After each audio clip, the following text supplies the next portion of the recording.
शनिदेव हुए अस्त। प्रिय दर्शकों, नवग्रहों में न्यायाधीश शनिदेव जो कर्म प्रधान देव हैं, कर्मों के आकलन के अनुसार ही फल की प्राप्ति कराते हैं।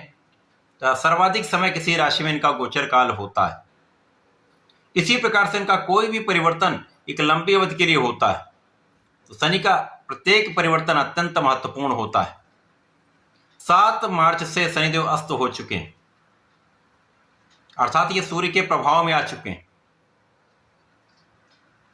जब भी कोई ग्रह सूर्य के प्रभाव में होता है, उनके साथ अत्यधिक निकटता होती है, युति प्रभाव होता है, तो उस ग्रह का प्रभाव सूर्य के समक्ष निर्बल हो जाता है। क्योंकि सूर्यदेव राजा हैं, राजा के समान इनका विशेष आभामंडल है, विशेष प्रभाव है, क्षमता है, सामर्थ्य है। इस प्रभाव के समक्ष समस्त ग्रहों का प्रभाव निर्बल हो जाता है, जिसके कारण वो ग्रह अस्त हो जाता है।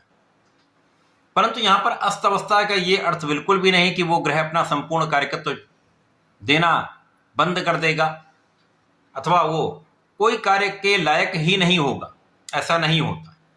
यहां पर कुछ निर्बलता अवश्य है कि जिन जिन भाव के स्वामी शनिदेव हैं उनमें कुछ निर्बलता आती है, उनमें कुछ देरी हो सकती है, कुछ प्रभाव क्षीण हो सकता है, परंतु ये कार्यकत्व तो अवश्य ही पूर्ण करेंगे। अब अनुशासन के कारक सूर्यदेव हैं और शनि भी अनुशासन के कारक हैं। न्याय के कारक सूर्यदेव हैं, राजनीति के कारक सूर्य हैं, नेतृत्व के कारक सूर्य हैं। इसी प्रकार से न्याय के देव जो हैं वो शनिदेव हैं। तो जब दोनों का योग बनता है तो कुछ विशिष्ट प्रभाव भी प्राप्त होते हैं। और यदि इस समय में आप न्यायोचित रहते हैं, किसी के साथ अन्याय नहीं करते, अपने कार्य को निष्ठा के साथ करते हैं, कार्य में किसी प्रकार की लापरवाही नहीं करते हैं, किसी गलत ढंग से धन का अर्जन नहीं करते, धोखे से धन का अर्जन नहीं करते, तो ऐसे समय में कोई बड़ी समस्या नहीं होगी। एक अच्छा लाभ आपको अवश्य ही प्राप्त होगा। शनि का ये प्रभाव जो अस्तकाल है, समस्त राशियों पर कुछ विशेष प्रभाव देने वाला है। कुछ लाभ मिल सकते हैं, परंतु कहीं पर कुछ समस्या भी आ सकती है। जय श्री गणेश। नमस्कार, मैं आचार्य संजय द्विवेदी। मेरे समस्त प्रबुद्ध दर्शकों का मेरे चैनल पे हार्दिक स्वागत है।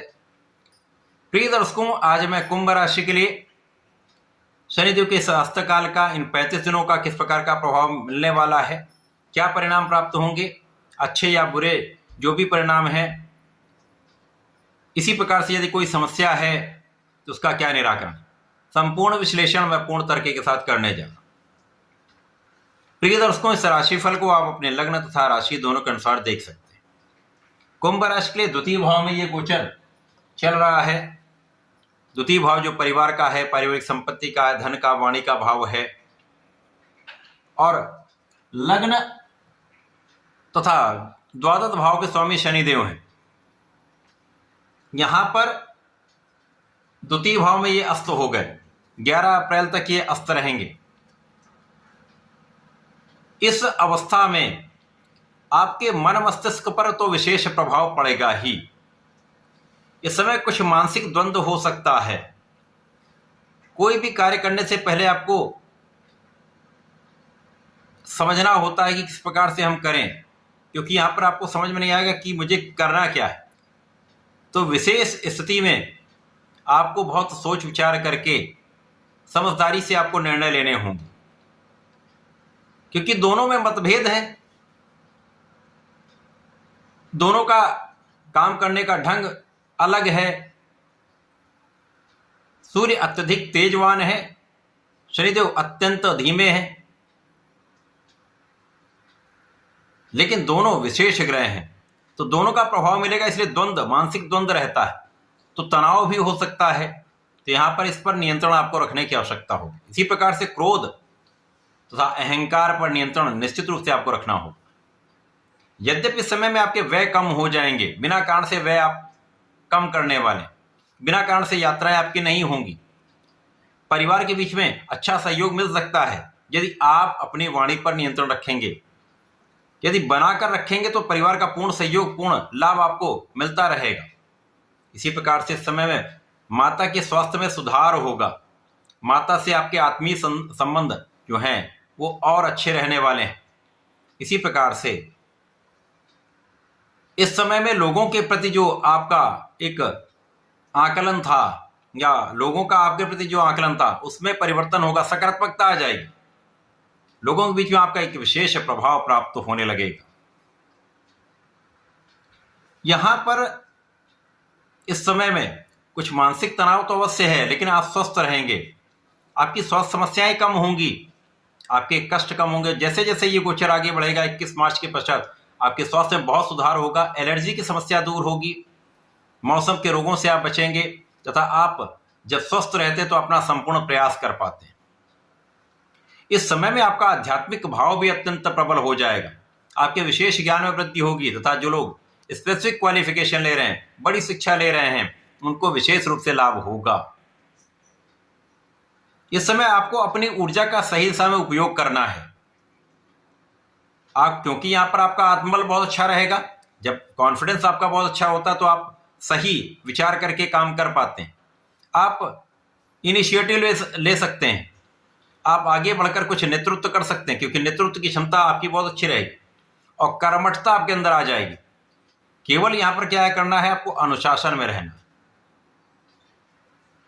देर तक जगना, देर तक सोना आपके लिए ठीक नहीं है। आलस्य का त्याग करना तथा निर्णयों में सकारात्मकता लाने की आवश्यकता होगी। कोई भी डिसीजन पेंडिंग ना रखें, आज का काम आज आपको संपन्न करना होगा।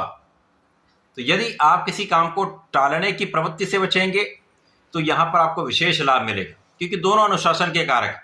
और यदि आप अनुशासन में रहते हैं, अपने आप को फिट रखते हैं, आलस्य का त्याग कर देते हैं तो समय का बहुत अच्छा लाभ आपको प्राप्त हो सकता है क्योंकि लग्नेश के साथ ये संबंध बन रहा है।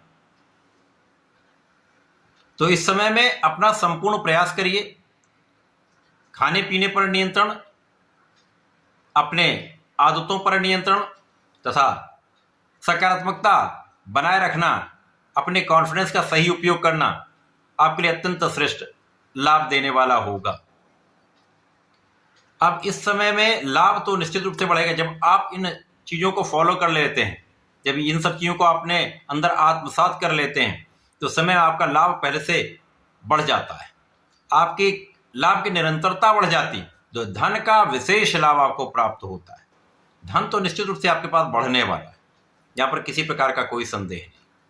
तो ये समय अच्छा है, कुछ समझदारी से आपको काम करना, कुछ सावधानी रखनी है, ध्यान रखना है, बिना विचारे नहीं बोलना है, स्वास्थ्य का ध्यान रखना है और अपने को सकारात्मकता प्रदान करते रहना है।